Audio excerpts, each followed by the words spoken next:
আজিলৈকে প্ৰত্যেকটো কথা ৰাখি আহিছো নে নাই গতিকে এতিয়া আপোনালোকক মই এটা অনুৰোধ কৰিম 10,000টো পাবই 10,000টোৰ কাৰণে মই একো কোৱা নাই কিন্তু 10,000ত মই শেষ নকৰো 10,000 যিসকলে ভাল কৰি খৰচ কৰিব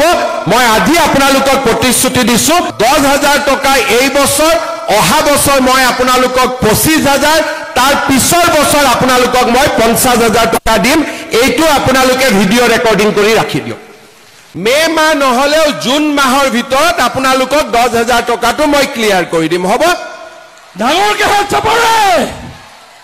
এতিয়া আকৌ কোনোবাই ৰেকৰ্ড কৰি লওক জুনৰ ভিতৰত দিম বুলি কৈছো তেতিয়াহে মোক মনত পেলাই দিব পাৰিব হয় নে নহয়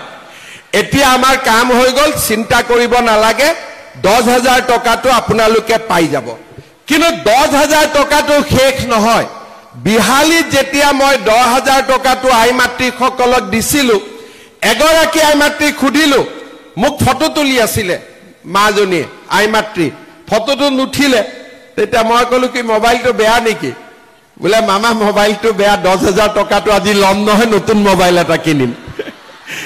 এতিয়া কথাটো হল মোবাইল কিনিব নালাগে ঠিক আছে ভগৱানে যদি কেতিয়াবা মোক শক্তি দিয়ে আপোনালোকক মই চৰকাৰৰ পৰা ফ্ৰী মোবাইল এটা দি দিম কেতিয়াবালৈকে এতিয়াই কোৱা নাই লাহেকৈ কিন্তু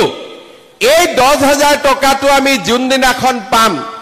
কংগ্ৰেছৰ মানুহবিলাকে বিহালীত উলিয়াইছিলে যে মামা এনে কৈছে 10,000 নিদিয়ে মই 10,000 দি দিলো এবাৰ ইলেকশ্যনত কংগ্ৰেছে তাতে ইলেকশ্যনে নেখেলিলে সব বিজেপি আনকণ্টেষ্ট জিকি গল কাৰণ প্ৰচাৰ বেছি কৰি আছিলে মই নিদিও বুলি আৰু মই যি কওঁ আজিলৈকে প্ৰত্যেকটো কথা ৰাখি আহিছো নে নাই গতিকে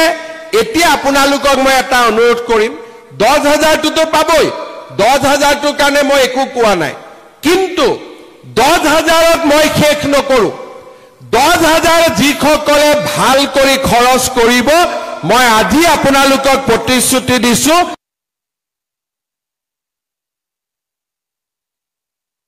টকাটো খালি আপোনালোক খৰচ নকৰিব স্বামীৰ ব্যৱসায়ত খৰচ কৰক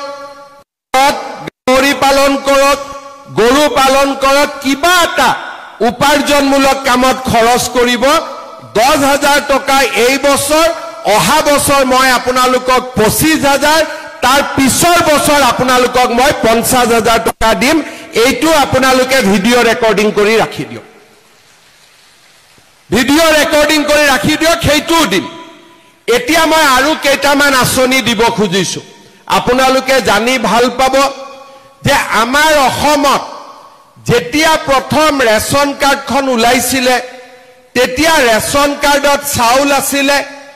আমি দামেদি কিনিব লাগিছিল তাৰ পিছত আমাৰ ৰেচন কাৰ্ডত আমি বিনা পইচাত চাউল পালো